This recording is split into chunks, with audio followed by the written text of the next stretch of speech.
Hi friends, Riyaj Saleem. Riyaj എന്നാണ് ഞാൻ ചില വീഡിയോസിൽ, അതായത് ഇങ്ങനെയുള്ള ചില സമയത്ത് ഒരു തൊഴുത്ത് കുത്തി സ്വഭാവം കാണിക്കും. ആ സമയത്താണ് ഞാൻ പുള്ളിയെ റിയാജ് സലീം എന്ന് വിളിക്കാറുള്ളത്. ഇപ്പൊ വീണ്ടും ഒരു തൊഴുത്ത് കുത്ത് പരിപാടിയായിട്ട് വന്നിട്ടുണ്ട്. ഓരോ തവണയും റിയാജ് ഇങ്ങനെ ഓരോ സംഭവത്തിൽ കയറി ഇടപെടുന്ന സമയത്ത് ഒരാളെയല്ല ടാർഗറ്റ് ചെയ്യുക. അവർക്ക് അമ്മയുണ്ടോ, അമ്മയെ ടാർഗറ്റ് ചെയ്യും. അതുപോലെ തന്നെ സഹോദരങ്ങളുണ്ടെങ്കിൽ സഹോദരങ്ങളെ ടാർഗറ്റ് ചെയ്യും. മക്കളുണ്ടെങ്കിൽ മക്കളെ ടാർഗറ്റ് ചെയ്യും. അതുപോലെ തന്നെ കെട്ടാൻ പോകുന്ന പെണ്ണുണ്ടെങ്കിൽ അവരെ ടാർഗറ്റ് ചെയ്യും. അങ്ങനെ ടാർഗറ്റ് ചെയ്തുകൊണ്ടേയിരിക്കും. എല്ലാവരെയും ടാർഗറ്റ് ചെയ്ത് ഇങ്ങനെ വല്ല ട്രെയിൻ പോലെ ഇങ്ങനെ സ്റ്റേറ്റസും കാര്യങ്ങളൊക്കെ ഇടും.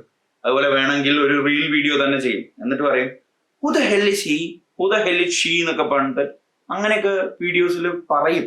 അതായത് ഈ റിയാജിന്റെ ഈ ഒരു എക്സ്പ്രഷൻ ഉണ്ടല്ലോ, ഇങ്ങനെയുള്ള കാര്യങ്ങളൊക്കെ ചെയ്യുമ്പോൾ ഒരു സുഖം, ഈ വളരെ ആർട്ടിഫിഷ്യലായി ഒരു ടോണിലൂടെയൊക്കെയാണ് പുള്ളി സംസാരിക്കുക. വളരെ ഇൻഫോർമേറ്റീവ് ആയിട്ടുള്ള ആളൊക്കെയാണ്. പക്ഷെ എന്താണെന്ന് അറിയില്ല, കോടതി സമക്ഷം ബാലം വക്കീലില് സിദ്ദിഖ് പറയില്ലേ മിടുക്കനായിരുന്നു എന്ന് പറയും. മിടുക്കനായിരുന്നു പറഞ്ഞാൽ ആദ്യം അത്രയ്ക്കും മിടുക്കനൊന്നും ആയിരുന്നില്ല. പുള്ളിയുടെ ഒരു കറക്റ്റ് ഒരു വാല്യൂവും കാര്യങ്ങളൊക്കെ മനസ്സിലാക്കാൻ നമ്മൾ ബിഗ് ബോസ് പോയി തിരിച്ചു വരേണ്ടി വന്നു പുള്ളി. അപ്പോഴാണ് കുറച്ചെങ്കിലും ഗുഡ് ക്വാളിറ്റീസ് അവൻ ഉണ്ട് എന്നുള്ളത് ആളുകൾക്ക് മനസ്സിലാവുന്നത്. ഇൻഫർമേഷൻ മാത്രം തലയിൽ ഉണ്ടായിട്ട് കാര്യമില്ല, കുറച്ചൊക്കെ വകതിരിവും കുറച്ച് എങ്ങനെ പെരുമാറണം എന്നുള്ള സ്വഭാവമൊക്കെ ഉണ്ടെങ്കിലേ എവിടെയും ഒരു സമൂഹത്തിൽ നല്ല രീതിക്ക് നമുക്ക് മുന്നോട്ട് പോകാൻ പറ്റുള്ളൂ. നമുക്ക് പലതരത്തിലുള്ള ആശയങ്ങൾ ഉണ്ടാവാം, പക്ഷേ നമ്മുടേത് മാത്രമാണ് ശരി എന്ന് പറഞ്ഞിട്ടുള്ള ഒരു ആറ്റിറ്റ്യൂഡോടുകൂടി പോയാൽ ഒരു കാര്യമില്ല, എവിടെ എത്താൻ പറ്റില്ല. എങ്ങനെ ഒരു സ്വഭാവം കാണിച്ചു കഴിഞ്ഞാൽ പല ഓപ്പർച്യൂണിറ്റീസും നമ്മളിൽ നിന്ന് നഷ്ടമാവും. അതുപോലെ തന്നെ പലരും ഇറിറ്റേറ്റഡ് ആവും. എന്താ വെച്ചാൽ പലർക്കും പല ആശയങ്ങളുണ്ടാവും, പല രാഷ്ട്രീയം ഉണ്ടാവും, പല വിശ്വാസങ്ങളുണ്ടാവും. മറ്റുള്ളവർ പറയുന്നതെല്ലാം തെറ്റാണ്, ഞാൻ വിചാരിക്കുന്നതും ഞാൻ ചിന്തിക്കുന്നതും ഞാൻ കാണിക്കുന്നതൊക്കെയാണ് ശരി എന്നുള്ളൊരു ചിന്ത റിയാസിന് പണ്ടേ ഉണ്ട്.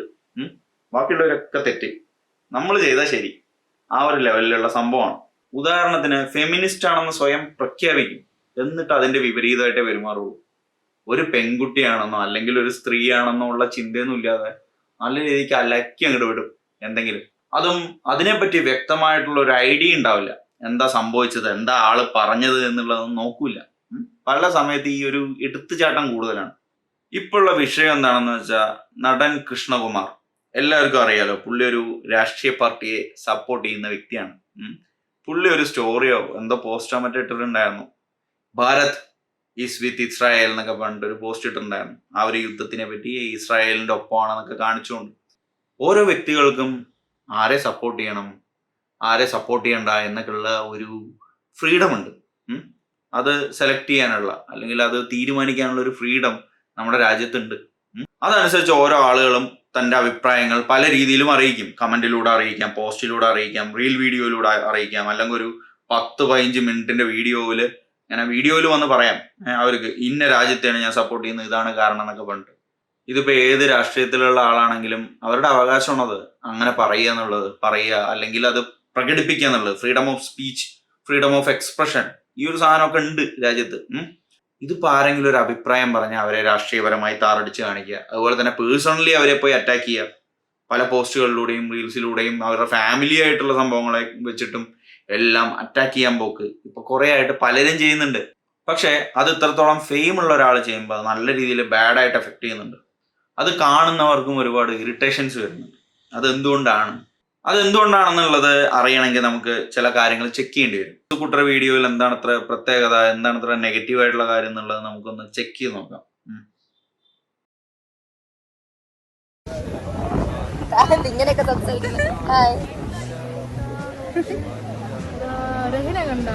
കണ്ടില്ലടാ,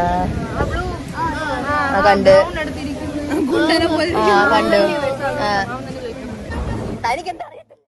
അവനെ കണ്ടോന്ന് ചോദിക്കുമ്പോ കണ്ടില്ലടാ എന്ന് പറയുന്നുണ്ട്. അത് കഴിഞ്ഞ് ഈ ഫ്രണ്ട് വന്നിട്ട് ഇതാ അവിടെ അടുത്തിരിക്കുന്ന കണ്ടില്ലേ, ഗുണ്ടേനെ പോലെ ഇരിക്കുന്ന കണ്ടില്ലേ എന്ന് പറയുന്നുണ്ട്. സംഭവം എന്താന്ന് വെച്ചാൽ ഇവര് ഗുണ്ടാന്ന് പറഞ്ഞത് റിയാസ് കേട്ടത് കുണ്ടെന്ന. ഈ ഒരു വീഡിയോയിൽ ആ കുട്ടി പറയുന്നത് ഗുണ്ട എന്നാണെന്നുള്ളത് കേൾക്കുന്നവർക്ക് മനസ്സിലാവും. അതുപോലും വ്യക്തമായി കേൾക്കാതെ എന്തെങ്കിലുമൊക്കെ പറഞ്ഞ് ആ കുടുംബത്തിന് നേരെയാണ് അറ്റാക്ക് വരുന്നത്. എന്തെങ്കിലും ചാൻസ് കിട്ടാൻ നോക്കിയിരിക്കുകയാണ്. അതായത് ഇവരെന്ത് പോസ്റ്റ് ചെയ്യുന്നു, എവിടെയാണ് എന്താണ് പറയാൻ പറ്റുക എന്നുള്ള ഓപ്പർച്യൂണിറ്റി നോക്കിക്കൊണ്ടിരിക്കുകയാണ്. ചിലവരെ ടാർഗറ്റ് ചെയ്യുമ്പോൾ റിയാസ് അങ്ങനെയാണ്. എന്താ പ്രശ്നം എന്നറിയില്ല. ഇവര് ഫാമിലി ആയിട്ട് എല്ലാവർക്കും യൂട്യൂബ് ചാനലുണ്ട്, എല്ലാവർക്കും സോഷ്യൽ മീഡിയ പ്ലാറ്റ്ഫോമിൽ നല്ല രീതിക്ക് റീച്ചുള്ള ആളുകളാണ്. ഇനിയിപ്പോൾ അതാണോ പ്രശ്നം? പണ്ടും ചില വീഡിയോസിലൊക്കെ റിയാസ് പറയാറുണ്ടല്ലോ, ഈ ഒട്ടും കഴിവില്ലാത്ത അല്ലെങ്കിൽ കുറച്ച് കഴിവുകളൊക്കെ ഉള്ള ആളുകളുടെ വീഡിയോസ് ഒക്കെ നല്ല രീതിക്ക് വൈറൽ ആവുന്നുണ്ട്, അതുപോലെ തന്നെ നല്ലപോലെ ഹാർഡ് വർക്ക് ചെയ്യുന്ന ആളുകളുടെ വീഡിയോ വൈറൽ ആവുന്നില്ല എന്നൊക്കെ റിയാസ് പണ്ട് സംസാരിച്ചിട്ടുണ്ട്. എനിക്ക് തോന്നുന്നത് അങ്ങനെ വല്ലതും ആയിരിക്കും കാരണം. ഇത് കഴിഞ്ഞതും വേറൊരു സംഭവം, ഈ ഒരു ഇസ്രായേലിന്റെ ഒരു സംഭവം കഴിഞ്ഞ് ഇതിന് ശേഷം വരുന്ന വേറൊരു സംഭവം എന്താണെന്ന് വെച്ച് കഴിഞ്ഞാൽ കൃഷ്ണകുമാർ പഴങ്കഞ്ഞിയെ പറ്റി സംസാരിച്ചു. പഴങ്കഞ്ഞി എന്ന് വെച്ചാൽ, ഞാനിപ്പോൾ പാലക്കാടാണ് ഇരിക്കുന്നത്, ഇവിടെ അതിന് പറയും വെള്ളച്ചോറ് എന്ന് പറയും. വെള്ളച്ചോറ് എന്ന് വെച്ചാൽ തലേ ദിവസം നമ്മൾ ഉണ്ടാക്കി വെച്ചിട്ടുള്ള ചോറ് അല്പം വെള്ളം ഒഴിച്ച് വെക്കും. വെള്ളം ഒഴിച്ച് വെച്ച് അടുത്ത ദിവസം കഴിക്കും. അതിനെയാണ് വെള്ളച്ചോറ് എന്ന് പറയുക. അടുത്ത ദിവസം അത് വെള്ളച്ചോറായി മാറും, അല്ലെങ്കിൽ പഴങ്കഞ്ഞിയായി മാറും. ഈ ഒരു ഫുഡ് ഞാൻ ഇടയിൽ കഴിക്കാറുള്ളതാണ്. ഞാൻ കഴിക്കുന്നത് എങ്ങനെയെന്ന് വെച്ച് കഴിഞ്ഞാൽ, കുറച്ച് തൈരൊക്കെ ഒഴിച്ച് ഒരു ഇത്തിരി ഉപ്പൊക്കെ ഇട്ട് ഒരു പച്ചമുളക് അങ്ങോട്ട് ചെറുതാക്കി അരിഞ്ഞിടും, അല്ലെങ്കിൽ ഞെരടിയിടും. ഞെരടുക എന്ന് പറഞ്ഞാൽ കൈ കൊണ്ട് ഇങ്ങനെ പൊട്ടിച്ചിങ്ങനെ ചതച്ചിട്ടിടില്ലേ, അങ്ങനെ ഇടും. ഒരു 2-3 ചെറിയ ഉള്ളിയും ഇങ്ങനെ ഞെരടിയിടുക, അല്ലെങ്കിൽ അരിഞ്ഞിട്ടിടാം. ഇതൊക്കെ ചെയ്ത് കഴിഞ്ഞ് അങ്ങോട്ട് കുഴച്ചിട്ട് അങ്ങോട്ട് കഴിച്ചാൽ നല്ല ടേസ്റ്റാണ്. ആ ഒരു ഫുഡ് കഴിക്കാത്ത ആളുകൾക്ക് അതിൻ്റെ ഒന്നും ഒരു മഹത്വം മനസ്സിലാവില്ല. മഹത്വം എന്ന് തന്നെ ഞാൻ പറയും. എന്താ വെച്ചാൽ, ഞാൻ കഴിച്ചിട്ടുള്ളൊരു സാധനമാണ്, വളരെ നല്ലൊരു ഫുഡാണ്. അതായത് നമുക്ക് കറികളൊന്നും ഇല്ലെങ്കിലും ഒരച്ചാറോ വല്ലതോ കൂട്ടി നമുക്ക് നല്ല സുഖമായിട്ട് കഴിക്കാം. നല്ല ടേസ്റ്റിയാണ്. മറ്റേ പയ്യൻ പറയുന്ന പോലെ നല്ല ടേസ്റ്റ് ഉണ്ട് എന്ന് പറയും കഴിച്ചു കഴിഞ്ഞാൽ. നിങ്ങളിൽ ഭൂരിഭാഗം പേരും അത് കഴിച്ചിട്ടുള്ള ആളായിരിക്കും, എനിക്ക് നല്ല ഉറപ്പുണ്ട്. റിയാസ് ഒരു പക്ഷെ അത് കഴിച്ചിട്ടുണ്ടാവില്ല. റിയാസ് ചെറിയൊരു വീഡിയോന്റെ ഒരു ചെറിയ കഷ്ണം എടുത്തിട്ട് കൃഷ്ണകുമാറിനെ പിന്നെയും എയറിലാക്കാൻ വേണ്ടി നോക്കി. പക്ഷേ കൃഷ്ണകുമാർ എയർ പോയില്ല. കൃഷ്ണകുമാർ സ്വയം എയർ പോവാറുണ്ട്. ചില ആശയങ്ങളൊക്കെ പറയുന്ന സമയത്ത് അതിനൊക്കെ വിമർശനങ്ങളൊക്കെ വരും. ആരോഗ്യപരമായി ആരെ വേണമെങ്കിലും നമുക്ക് വിമർശിക്കാം, രാഷ്ട്രീയപരമായിട്ടും ആരോഗ്യപരമായി നമുക്ക് വിമർശിക്കാം. അല്ല വ്യക്തിപരമായി പോകുമ്പോഴാണ് അവിടെ ഒരു ബോറൻ പരിപാടിയായിട്ട് ഇത് മാറുന്നത്. അപ്പൊ കൃഷ്ണകുമാറിന്റെ ആ ഒരു വീഡിയോ ഞാൻ ഇവിടെ പ്ലേ ചെയ്യാം. അതിൽ നിങ്ങൾക്ക് വല്ല പ്രശ്നവും തോന്നുന്നുണ്ടെങ്കിൽ നിങ്ങൾ പറയൂ. തികച്ചും രാഷ്ട്രീയ മനോഭാവം ഇല്ലാതെ, രാഷ്ട്രീയപരമായി ഇതിനെ കാണാതെ പുള്ളി പറഞ്ഞതിനെ നിങ്ങൾക്ക് വിമർശിക്കാൻ പറ്റുമോ? പുള്ളി ഒരു BJP-കാരനാണ് എന്നുള്ളതൊക്കെ വെച്ചിട്ട് സംസാരിക്കാതെ ഒരു നോർമൽ ഹ്യൂമൻ ബീയിങ് പറഞ്ഞ അഭിപ്രായം, ആ പുള്ളി പറയുന്നതിൽ എന്തെങ്കിലും തെറ്റ് കണ്ടുപിടിക്കാൻ പറ്റുന്നുണ്ടോ എന്നുള്ളത് നിങ്ങൾക്ക് നോക്കാം. ഓക്കെ, ആ വീഡിയോ കൂടി ഞാനിവിടെ പ്ലേ ചെയ്യാം. Hi. Hi. How was your breakfast? Very heavy, very very heavy. പോകുമ്പോൾ ഇറങ്ങുമ്പോൾ അത്യാവശ്യം വിശപ്പുണ്ട്, പക്ഷേ എന്നും നിയന്ത്രിച്ച് കഴിക്കണം, വളരെ കുറച്ച് കഴിക്കണം എന്നൊക്കെ വിചാരിക്കും. ഈ ബുഫേ കാണുമ്പോൾ ഒരു ആർത്തി നമുക്കകത്തുനിന്ന് വരും. കാരണം പലതരം സംഭവങ്ങളിരിക്കുന്നു. അപ്പോൾ കുറച്ച് എടുത്ത് വന്നു. എന്നാൽ വിചാരിച്ചു ഒരു ദോശ പോകാം. അപ്പോൾ അവരൊന്ന് ചോദിക്കുമല്ലോ, sir omelette eggs or something മറ്റേ. അപ്പോൾ നമ്മൾ ഓംലെറ്റ് വിച്ചോൾ ഓംലെറ്റ് അപ്പോൾ പറയും പല തരത്തിലുള്ളത് പറഞ്ഞു. അപ്പോൾ നമുക്കിങ്ങനെ മനസ്സിൽ കൂടെ ചീസ് ഓംലെറ്റ് അത് വാങ്ങിച്ച് കഴിച്ചു, എന്തൊക്കെയോ കഴിച്ചു. അത് കഴിഞ്ഞപ്പോൾ ഇങ്ങനെ വെറുതെ തപ്പിയപ്പോൾ പഴഞ്ചോറിരിക്കുന്നു. ഞാൻ പറഞ്ഞു കഴിഞ്ഞോ? അത് ശരി, ബെസ്റ്റ്. അല്ല, കിച്ചുവാണ് എനിക്ക് കാണിച്ചു തന്നെന്ന് ഞാൻ പറഞ്ഞു. അല്ല, പഴഞ്ചോറിൻ്റെ പ്രത്യേകത അത് ഒരു കൂളൻ്റ് ആണല്ലോ. നമ്മുടെ ലോക്കൽ ഭാഷയിൽ പറഞ്ഞ ഇറ്റ്സ് എ കൂളൻ്റ്, കാറുകളിൽ ഒഴിക്കുന്ന പോലെ. കാരണം നമ്മളിപ്പോൾ എല്ലാവരും മത്സ്യമാംസം കൂടുതൽ കഴിക്കുന്ന, ബോഡി ഹീറ്റ് കൂടുതലാണ്, മുട്ട എല്ലാം കഴിച്ചിട്ട് ഉറക്കക്കുറവ്. അപ്പോൾ ഈ സാധനം കഴിച്ചാൽ ഭയങ്കര സുഖം തരുന്നൊരു സംഭവമാണ് ഈ പഴഞ്ചോറ് എന്ന് പറയുന്നത്. പിന്നെ അതിൻ്റെ മെഡിക്കൽ ഗുണങ്ങൾ, ശരീരത്തിന് ഗുണം ചെയ്യുന്ന പല സംഭവങ്ങളും ഡോക്ടേഴ്സൊക്കെ പറയാറുണ്ട്. എൻ്റെ പേരൊന്നും എനിക്കറിയില്ല, എന്താ പെൻസിലിനൊക്കെ അതിനകത്ത് വർക്കൗട്ട് ആവുമെന്ന് പറയുന്നു ഈ ഫെർമെൻറ്റേഷൻ വരുമ്പോൾ. ഞാനത് ആധികാരികമായിട്ടൊന്നും പറയുന്നില്ല, ഡോക്ടേഴ്സാണ് പറയേണ്ടത്. പക്ഷേ പണ്ട് ഞാനൊക്കെ ഇവിടെ എറണാകുളം തൃപ്പൂണിത്തുറ ഇവിടെ അച്ഛൻ ഫാക്ടറിയിൽ വർക്ക് ചെയ്തതുകൊണ്ട് ഞങ്ങളവിടെ ജീവിക്കുന്ന കാലത്ത് പറമ്പൊക്കെ വൃത്തിയാക്കാനായിട്ട് ആൾക്കാർ വരും. വലിയ പണിയാണല്ലോ പറമ്പ് വൃത്തിയാക്കുന്നത്. പക്ഷെ അവർ രാവിലെ വരുമ്പോൾ ഒരു കട്ടൻ ചായ എന്തെങ്കിലും കുടിച്ചിട്ടായിരിക്കും. ഒരു 11 മണിയാവുമ്പോഴത്തേക്ക് ഇവർക്ക് പഴഞ്ചോറ് മതി. അന്ന് അമ്മ കുറച്ച് പഴഞ്ചോറ് എടുത്ത് വെച്ചേക്കും, കുറച്ച് കറികളൊക്കെ വെച്ചേക്കും. അന്ന് എങ്ങനെയാ വെച്ചാൽ ഈ പണി ചെയ്ത പറമ്പിൽ തന്നെ ചെറിയൊരു കുഴിയെടുക്കും. ഇത്ര ഒരു 1.5 അടി താഴ്ചയിൽ കുഴിയെടുത്തിട്ട് അതിൽ വട്ടയില അല്ലെന്നുണ്ടെങ്കിൽ നമ്മുടെ ചേമ്പിൻ്റെ ഇലയോ എന്തെങ്കിലും എടുത്തിടും. ഇതിലോട്ട് ഈ പഴഞ്ചോറും എല്ലാ കറികളും ഇട്ട് കൊടുക്കണം. എന്നിട്ട് ഇവരങ്ങോട്ട് കൈവച്ച് ഉടച്ചതിന് പക്ഷേ കൈവച്ചല്ല കഴിക്കുന്നത്, ശ്രദ്ധിച്ച് കാണും. ഈ പ്ലാവലെടുത്തൊന്ന് ചുരുട്ടിയിട്ട് അതിലൊരു ഈർക്കിൽ കുത്തിയിട്ട് അത് വെച്ച് കഴിക്കും. സത്യം നമ്മൾ പറഞ്ഞ് എത്രയോ വർഷങ്ങൾ കഴിഞ്ഞിട്ടും അവരാ ജോലിയെടുത്ത് വേർത്ത് ഇതെല്ലാം കഴിഞ്ഞ് മോഹമൊക്കെ കൊണ്ട് കഴുകിയിട്ട് കൊണ്ടുവന്ന വിശപ്പോടെ കഴിക്കുന്ന കണ്ടുകൊണ്ടിരുന്നിട്ട് നമ്മൾ വീട്ടിൽ എല്ലാ ഭക്ഷണം ഉണ്ടെങ്കിലും അവർ കഴിക്കുന്ന കാണുമ്പോൾ ഒരു കൊതി വരും. അന്ന് നമ്മൾ വീണ്ടും പഴഞ്ചോറിൽ ഇതുപോലെ കറികളൊക്കെ ഇട്ട് കഴിക്കും. ഇതില് എന്താണ് പുള്ളി പറഞ്ഞിരിക്കുന്നത്? പുള്ളിയുടെ കുട്ടിക്കാലത്ത് അച്ഛൻ വർക്ക് ചെയ്യുന്ന സമയത്ത് അവിടെ പറമ്പ് വൃത്തിയാക്കാൻ വരുന്ന ആളുകൾ എന്നാണ് പറഞ്ഞത്. ഇതിനെപ്പറ്റി റിയാസ് ഇടുന്ന ഒരു പോസ്റ്റ് എങ്ങനെയെന്ന് വെച്ച് കഴിഞ്ഞാൽ ഒരു ചാറ്റ് പോലെയാണ് അതിൽ കാണിക്കുന്നത്. സ്റ്റോറി ഇടുന്നതിന് വേണ്ടി സ്വയം മെസ്സേജ് അയച്ചതായിരിക്കാം, വേറെ ഏതെങ്കിലും അക്കൗണ്ടിലേക്ക് അയച്ചിട്ട് സ്ക്രീൻഷോട്ട് എടുത്തതായിരിക്കാം. കൃഷ്ണകുമാർ ഇതിൽ എന്താണ് പറയുന്നത്? ആ ഒരു ആളുകൾ കഴിക്കുന്നത് കണ്ടിട്ട് കൊതി വന്ന് പുള്ളിയും കഴിച്ചിട്ടുണ്ട് അതുപോലെ എന്നാണ് പറയുന്നത്. ഞാനും കഴിച്ചിട്ടുണ്ട് ഈ ഒരു ഡിഷ്. എനിക്ക് ആ ഒരു ഫുഡ് കഴിച്ചിട്ടുണ്ടെന്ന് പറയുന്നതിൽ ഒരു മോശം തോന്നുന്നില്ല.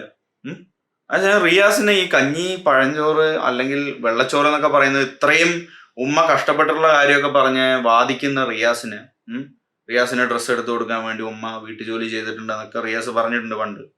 അതിലൊക്കെ വളരെ റെസ്പെക്റ്റും തോന്നിയിട്ടുണ്ട്. എന്താ വെച്ചാൽ അത്രത്തോളം മകന്റെ ആ ഒരു പാഷനെയൊക്കെ സപ്പോർട്ട് ചെയ്തിട്ടുള്ള ഒരു ഉമ്മയാണ് റിയാസിനുള്ളത്. ഓക്കെ, ഇപ്പൊ ഞാൻ ഉമ്മയുടെ കാര്യം പറയുന്നത് എന്താ വെച്ചാൽ റിയാസ് ചില വാല്യൂസിനെ പറ്റി സംസാരിക്കും.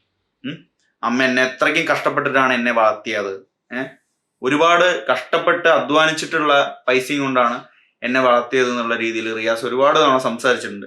ആ റിയാസിന് എന്തുകൊണ്ടാണ് ഈ പഴങ്കഞ്ഞിയിൽ പ്രോബ്ലം വരാൻ കാരണം? അതുപോലെ തന്നെ ഈ ഒരു കൃഷ്ണകുമാർ അതില് ഏതെങ്കിലും ഒരു കമ്മ്യൂണിറ്റിയെ ഉദ്ദേശിച്ചിട്ടാണോ ഇത് പറയുന്നത്?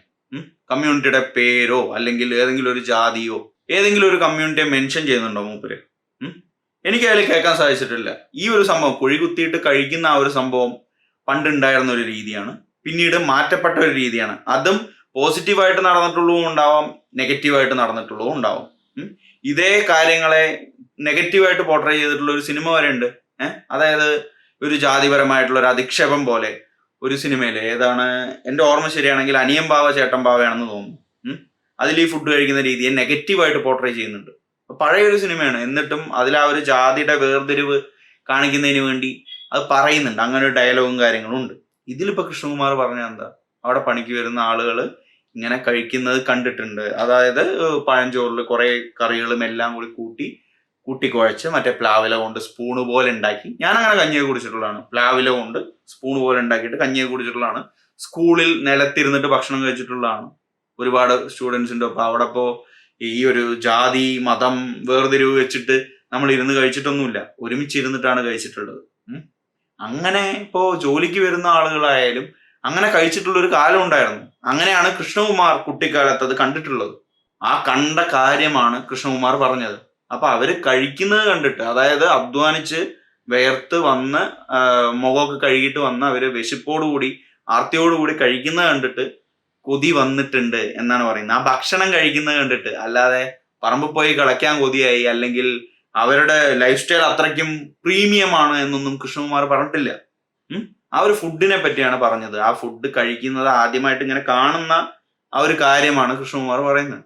ഒരാൾ ആർത്തിയോടെ ഒരു ഭക്ഷണം കഴിക്കുന്നത് കണ്ടു കഴിഞ്ഞാൽ നമുക്കായാലും ഒരു ഫീല് വരും. അത് നല്ല ഭക്ഷണമാണെന്നുണ്ടെങ്കിൽ, അതായത് ഞാനിപ്പോൾ ഡിഫറൻഷിയേറ്റ് ചെയ്ത് പറയുന്നതല്ല, കഴിക്കാൻ കൊള്ളാവുന്ന ഒരു സാധനമാണെങ്കിൽ നമ്മൾക്കതൊരു വിശ്വാസം വരും, അത് കഴിച്ചാൽ നന്നായിരിക്കും എന്നുള്ളൊരു വിശ്വാസം വരും. അങ്ങനെ ഒരു അനുഭവമാണ് കൃഷ്ണകുമാർ ഈ ഒരു വീഡിയോയിൽ പറഞ്ഞിട്ടുള്ളത്. അതിലെവിടെയാണ് സവർണത കാണാൻ പറ്റുന്നതെന്ന് എനിക്ക് മനസ്സിലാവുന്നില്ല. പുള്ളി ജനിച്ചു വളർന്ന് ജീവിച്ചു വന്നിട്ടുള്ള സംഭവങ്ങളാണ് പുള്ളി പറഞ്ഞിട്ടുള്ളത്. അതിൽ ആരെയും താത്തിക്കെട്ടുന്നതിനായി ഒന്നും പറഞ്ഞിട്ടുള്ളതായിട്ട് എനിക്ക് തോന്നിയിട്ടില്ല പേഴ്സണലി. ഇതിനെപ്പറ്റി റിയാസ് പറഞ്ഞിട്ടുള്ള ഒരു സംഭവം അതും കൂടി ഒന്ന് നോക്കാം. Someone please invite this Mahan and dig a hole and give him some കഞ്ഞി. കുഴി കുത്തിയിട്ട് കഞ്ഞി കൊടുക്കാൻ. എന്തിനാ കൊതി വിടുന്നേ? ഇനിയിപ്പോ കൊതി വിടണ്ടാന്ന്, കഴിക്കട്ടെ എന്നുണ്ട്. അത് കഴിഞ്ഞിട്ട് ഷോ എ പോർ സവർണ മാൻ ഫാന്റസൈസിങ് എ ദളിത് ലൈഫ്. ആ ഒരു വീഡിയോയിൽ എവിടെയാണ് ഈ അൺടച്ചബിലിറ്റിയെയും എല്ലാം പുള്ളി പ്രൊമോട്ട് ചെയ്യുന്നത്? എനിക്കത് തോന്നിയില്ലല്ലോ. Pathetic. I am speechless. This dude should be deported to the moon. Such a scum. Scum എന്ന് പറഞ്ഞു കഴിഞ്ഞാൽ എന്താ മീനിങ് എന്നുള്ളത് റിയാസിന് അറിയാം. പക്ഷെ റിയാസ് എന്താ ഉദ്ദേശിച്ചെന്നുള്ളത് റിയാസ് തന്നെ പറയുന്നതായിരിക്കും നല്ലത്. എന്താന്ന് വെച്ചാൽ സ്കം എന്ന് പറഞ്ഞാൽ പല മീനിങ് ഉണ്ട്. ദുഷ്ടൻ എന്ന് മീനിങ് ഉണ്ട്, വേർതിരിക്കേണ്ട ആള്, അതായത് തുടച്ചു നീക്കപ്പെടേണ്ടവൻ എന്ന് മീനിങ് ഉണ്ട്, ഡേർട്ട് ആയിട്ടുള്ള ഒരാള്, വൃത്തികെട്ടവൻ എന്ന് മീനിങ് ഉണ്ട്. അതിൽ ഏതാ റിയാസ് ഉദ്ദേശിച്ചെന്നുള്ളത് റിയാസിനെ അറിയുള്ളൂ. Such scum. Personal harassment അല്ലേ ഇത്? അല്ല, അറിയാതെ ചോദിക്കുകയാണ്. റിയാസിനെയോ റിയാസിന്റെ ഫാമിലിയോ പറ്റി ആരെങ്കിലും എന്തെങ്കിലും പറഞ്ഞ പോലെയൊക്കെയാണ് ഇതിൽ തോന്നുന്നത്. റിയാസിനെ വല്ലതും പറഞ്ഞോ കൃഷ്ണകുമാർ? റിയാസിനെ പേഴ്സണലി വല്ലതും ഹേർട്ട് ചെയ്യേ, അല്ലെങ്കിൽ റിയാസിന്റെ ഫാമിലിയിലുള്ള ഉമ്മയെയോ സഹോദരങ്ങളെയോ വാപ്പയെയോ എന്തെങ്കിലും പറഞ്ഞോ കൃഷ്ണകുമാർ എന്ന് പറയുന്ന വ്യക്തി?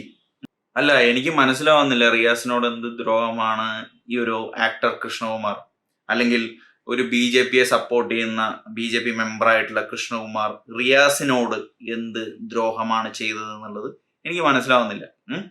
എനിക്ക് എൻ്റെ പ്രത്യേക രാഷ്ട്രീയമുണ്ട്. റിയാസിന് റിയാസിൻ്റെതായ രാഷ്ട്രീയം ഉണ്ടാവാം, കൃഷ്ണകുമാറിന് കൃഷ്ണകുമാറിൻ്റെതായ രാഷ്ട്രീയം ഉണ്ടാവാം. പക്ഷേ ഇവിടെ കോമൺ ആയിട്ട് കാണുന്ന ഒരു കാര്യമുണ്ട്. BJP സപ്പോർട്ട് ചെയ്തു എന്നുള്ളതിൻ്റെ പേരിൽ ഒരുപാട് ക്രൂശിക്കപ്പെടുന്ന വ്യക്തികളുണ്ട് ഇവിടെ. ഒന്ന് ഈ കൃഷ്ണകുമാറും. അതായത് കൃഷ്ണകുമാറിന്റെ പറയാൻ കാരണം എന്താണെന്ന് വെച്ചാൽ, പുള്ളിയുടെ ഈ ഒരു ഹൻസിക എന്ന് പറഞ്ഞ മോളുടെ ബർത്ത്ഡേക്ക് ഒരു വീഡിയോ ഉണ്ടായിരുന്നു. ഒരു കുഞ്ഞു വീഡിയോ ആയിരുന്നത്, ഒരു റീൽ വീഡിയോ. അതിനെ തന്നെ സെക്സ്വൽ ചൊവ്വയോടുകൂടി കണ്ട് കമന്റ് ചെയ്തിട്ടുള്ള ആളുകളാണ് ഇങ്ങനെ പല രാഷ്ട്രീയ ചിന്താഗതിയിൽ നിന്നും വന്നിട്ടുള്ള മഹാന്മാർ. ഇപ്പൊ ഇയാളെ മഹാൻ എന്ന് പറഞ്ഞ് കളിയാക്കുന്നുണ്ടല്ലോ. അപ്പൊ അത്തരം മഹാന്മാരെന്നും പറ്റി പറയാൻ റിയാസിന് എന്താ അണ്ണാക്കിൽ പിരിവിട്ടു? അപ്പൊന്നും ഒന്നും സംസാരിക്കാൻ പറ്റൂല. വലിയ ഫെമിനിസ്റ്റ് ആണ് റിയാസ് സലീം, വലിയ ഫെമിനിസ്റ്റ്. കഷ്ടം. ഈ ഒരു കുട്ടിയുടെ ഒരു സംഭവത്തെ വിമർശിച്ചിട്ടുള്ള ഒരു രീതി വളരെ മോശമായിട്ടുള്ള ഒരു രീതിയാണ്. ഇതാ കൃഷ്ണാഷ്യൻ number 2 TW homophobia. Her stupid friend in the background. അവൻ കുണ്ടനെ പോലെ ഇരിക്കുന്നു. And her audacity and ignorance to put this video out there and get away with it. Kids today mistakenly believe that using homophobic slurs enhances their social status. What a shame. എന്നൊക്കെ പറഞ്ഞിട്ടാണ് ഇട്ടേക്കുന്നത്. കുട്ടികള് കുറെ വാക്കുകൾ തെറ്റായ രീതിക്ക് ഉപയോഗിക്കുന്നുണ്ട്, അതൊക്കെ ശരിയാണ്. പക്ഷെ ഇവര് പറഞ്ഞ ഗുണ്ടാന്ന, നീ കേട്ട കുണ്ടെന്ന. അതെന്തുകൊണ്ടാണ് നീ കേൾക്കുന്നത്? എന്റെ ചെവിക്ക് എന്താ ഇങ്ങനെയുള്ള പ്രശ്നമുണ്ടോ? ചെവി കേൾക്കായ്മ ഓക്കെ, എന്താ സ്പെഷ്യലായിട്ട് വല്ല ആക്സസറിയും ഫിറ്റ് ചെയ്തിട്ടുണ്ടോ ചെവിയിൽ? ആരെന്ത് പറഞ്ഞാലും ഇങ്ങനെയുള്ള വാക്കുകളായിട്ട് കേൾക്കണം മനസ്സിലാവുന്നില്ല. എന്തായാലും സ്റ്റോറി മുക്കിയത് നന്നായി. ചില സീസണിൽ റിയാസ് സലീം ഓരോരുത്തരെ അങ്ങോട്ട് ടാർഗറ്റ് ചെയ്ത് അങ്ങോട്ട് ഒന്ന് എയറിലാക്കാൻ നോക്കും, എന്നിട്ട് സ്വയം എയറിലാവും. പക്ഷെ എന്തൊക്കെയായാലും നിനക്കിത് പബ്ലിസിറ്റി തന്നെയാണ്. അതായത് നല്ല റീച്ചുള്ള ആളുകളെ പോയിട്ട് ഇങ്ങനെ നാല് പറയുമ്പോൾ അത് കണ്ടു രസിക്കാൻ കുറെ പേരുണ്ടാവും, അതുപോലെ തന്നെ അതിനെ വിമർശിക്കാൻ കുറെ പേരുണ്ടാവും. എന്തായാലും നീ ഉദ്ദേശിച്ച കാര്യം നടക്കും. പക്ഷെ ഒരു കാര്യമുണ്ട്, എന്നോട് ഇത്തിരിയെങ്കിലും റെസ്പെക്റ്റ് ഉള്ള കുറച്ച് പേരുണ്ടാവും. അതായത് ബിഗ് ബോസിലൊക്കെ പോയി വന്നതിന് ശേഷം വളരെ പോയിന്റ് ഓഫ് വ്യൂ മാറി, നിന്നെ നോക്കി കാണുന്ന രീതി മാറി. നിന്നെ ഒരു അഹങ്കാരിയൊക്കെ ആയിട്ട് കണ്ടിട്ടുള്ളവര് വളരെ ഇൻഫോർമേറ്റീവ് ആയിട്ടുള്ള ഒരു പേഴ്സൺ ആയിട്ട്, അതായത് നോളേജ് ഉള്ള തലയിൽ ആൾതാമസമുള്ള ആളായിട്ടൊക്കെ കണ്ടു കുറെ പേര്. അതുകൊണ്ടാണ് നിനക്ക് ഇത്രയും സപ്പോർട്ടൊക്കെ കിട്ടിയത്. അല്ലാതെ നിനക്ക് ഒരു നെഗറ്റീവും ഇല്ലാതെ അല്ല. നെഗറ്റീവ് സൈഡ് ഒരുപാടുണ്ട് റിയാസ്. അത് കറക്റ്റ് ചെയ്താൽ നീ വളരെ നല്ലൊരു മനുഷ്യനാവും. ചില ആളുകളെ പറയുമ്പോൾ ഒരു സുഖമാണ് കിട്ടുന്നത്. അതുപോലെ തന്നെ ഒരു ഫാമിലി ആയിട്ട് ടാർഗറ്റ് ചെയ്യുമ്പോൾ അത് വളരെ സീരിയസ് ആയിട്ടുള്ള ഒരു ഇഷ്യൂ ആണ്. അതിപ്പോ ഏത് പാർട്ടിക്കാരായാലും ശരി, കുടുംബസമേതം ടാർഗറ്റ് ചെയ്ത് പോകുന്നത് അത്രയ്ക്ക് നല്ല പരിപാടിയല്ല. അല്ലെങ്കിൽ വല്ല റീസൺ വേണം, തന്നെ അവര് പേഴ്സണലായിട്ട് എന്തെങ്കിലും പറഞ്ഞതിന്റെ ഒരു സംഭവമൊക്കെ വേണം. അങ്ങനെയാണെങ്കിൽ കുഴപ്പമില്ല. എന്തായാലും റിയാസ് ഇട്ടുള്ള സ്റ്റോറിയുടെ ഒക്കെ സ്ക്രീൻഷോട്ട് ഞാൻ വെക്കാം, നിങ്ങളായിട്ട് തന്നെ ഒന്ന് വായിച്ചു നോക്കിയോ. പ്രത്യേകിച്ച് കാര്യമൊന്നുമില്ല, എന്നാലും ഇങ്ങനെയുള്ള കാര്യങ്ങൾ തന്നെയാണ് ഇനിയും പ്രതീക്ഷിക്കുന്നത്. കാരണം നീ ബാക്കിയുള്ളവരുടെ അഭിപ്രായം ഒന്നും എടുക്കുന്ന ഒരു ടൈപ്പ് അല്ല. നീ സ്വയം എന്താണോ ചെയ്യുന്നത് അത് മാത്രമാണ് ശരിയെന്ന് പറഞ്ഞ് നടക്കുന്ന ഒരാളാണ്. എന്തായാലും കുറെ അടി കൊള്ളുമ്പോൾ ചിലവർ മാറും. അതുപോലുള്ള അടികളാവട്ടെ. ഇനി ഇങ്ങനെയുള്ള കുരുത്തക്കേടുകൾ കാണിക്കുമ്പോൾ അടി കിട്ടുക തന്നെ വേണം. അടി എന്ന് പറഞ്ഞാൽ വഴിയിൽ നിന്ന് കിട്ടുന്ന അടിയല്ല. അടി എന്ന് പറഞ്ഞു കഴിഞ്ഞാൽ നമ്മൾ ചെയ്യുന്ന പ്രവർത്തിക്കുള്ളൊരു തിരിച്ചടി. അതായത് സ്നേഹത്തോടെയുള്ളൊരു കാര്യമാണ് നമ്മൾ ചെയ്യുന്നതെന്ന് വെച്ചാൽ സ്നേഹത്തോടെയുള്ള ഇങ്ങനെ ഒരു തട്ട്, അല്ല സ്നേഹത്തോടെ അല്ല എന്നുണ്ടെങ്കിൽ നല്ല ആഞ്ഞിട്ടുള്ള തട്ടുകൾ. ഒരു വീഡിയോ നീ ഇടുമ്പോൾ നിന്നെപ്പറ്റി 10 വീഡിയോ മറ്റുള്ളവരിടും. അത്രേ ഉള്ളൂ. നീ തെറ്റാണ് ചെയ്യുന്നതെന്ന് വെച്ചാൽ നീ വിമർശിക്കപ്പെടും. നല്ലത് ചെയ്താൽ നിനക്ക് നല്ല ഫ്യൂച്ചർ ഉണ്ട്. ഒരുപാട് ആളുകൾ റെസ്പെക്ട് ചെയ്യുന്ന ചില കാര്യങ്ങളുണ്ട്. നിന്റെ മേക്കപ്പ് ആവട്ടെ, നിന്റെ ലാംഗ്വേജ് ആവട്ടെ. ലാംഗ്വേജ് എന്ന് ഉദ്ദേശിച്ചത് സംസാരിക്കാനുള്ള കഴിവാണ്. എങ്ങനെ സംസാരിക്കണം എന്ന് നിനക്കറിയില്ല, ഫ്ലുവൻ്റ് ആയിട്ട് സംസാരിക്കാനുള്ള ഒരു കഴിവുണ്ട്. ഇംഗ്ലീഷ്, മലയാളത്തിൽ എന്താണ് പറയുന്നത് എന്നുള്ളത് കേൾക്കാൻ പോലും സാധിക്കുന്നില്ല. ഇംഗ്ലീഷ് നല്ല കഴിവാണ്. അതുപോലെ തന്നെ ഒരുപാട് ഇൻഫർമേഷൻ നിനക്കറിയാം, ഒരുപാട് കാര്യങ്ങളെ പറ്റി ഇംഗ്ലീഷിലായാലും അതിൽ ആധികാരികമായി സംസാരിക്കാനുള്ള ഒരു നോളജ് വേണമല്ലോ, അതെല്ലാം നിനക്കുണ്ട്. പക്ഷെ എങ്ങനെ സംസാരിക്കണമെന്ന് ചില വിഷയത്തിൽ നീ മറന്നു പോകുന്നു, എങ്ങനെ പ്രതികരിക്കണമെന്നും മറന്നു പോകുന്നു. ഇത് ഫ്രീഡം ഓഫ് സ്പീച്ച് അല്ല റിയാസ്. ഇനിയിപ്പോൾ പറയുവാണ് എന്നെ പറ്റി വിമർശിക്കാൻ നിങ്ങൾക്ക് പറ്റുമെങ്കിൽ ആരെ പറ്റി വേണമെങ്കിലും എനിക്ക് വിമർശിക്കാമെന്നാ പറയുന്നതെന്ന് വെച്ചാൽ ഒരു ഫാമിലിയെ തന്നെ പേഴ്സണലായിട്ട് അറ്റാക്ക് ചെയ്യാൻ പോകുന്നത് അത്രയ്ക്ക് നല്ല പരിപാടിയല്ല. അത് വിമർശിക്കപ്പെടേണ്ട ഒന്നാണ്. അത് മാത്രമല്ല, ഒരാൾ ഉദ്ദേശിക്കാത്തൊരു കാര്യത്തിനെ, ഒരാൾ പറയാത്തൊരു കാര്യത്തിനൊക്കെ അങ്ങനെ പറഞ്ഞു അല്ലെങ്കിൽ ഇങ്ങനെ വിചാരിച്ചുകൊണ്ടാണ് പറഞ്ഞതെന്നൊക്കെ പറയാൻ റിയാസ് ആരുമല്ല. Who the hell is he, who the hell is she എന്ന് പറയുന്ന പോലെ തന്നെ ഇതിനെയും കാണും. Who the hell are you എന്ന് ആളുകൾ ചോദിക്കും. അത്രേ ഉള്ളൂ. അടുത്ത വീഡിയോയിലൂടെ വീണ്ടും കാണാം. നന്ദി, നമസ്കാരം.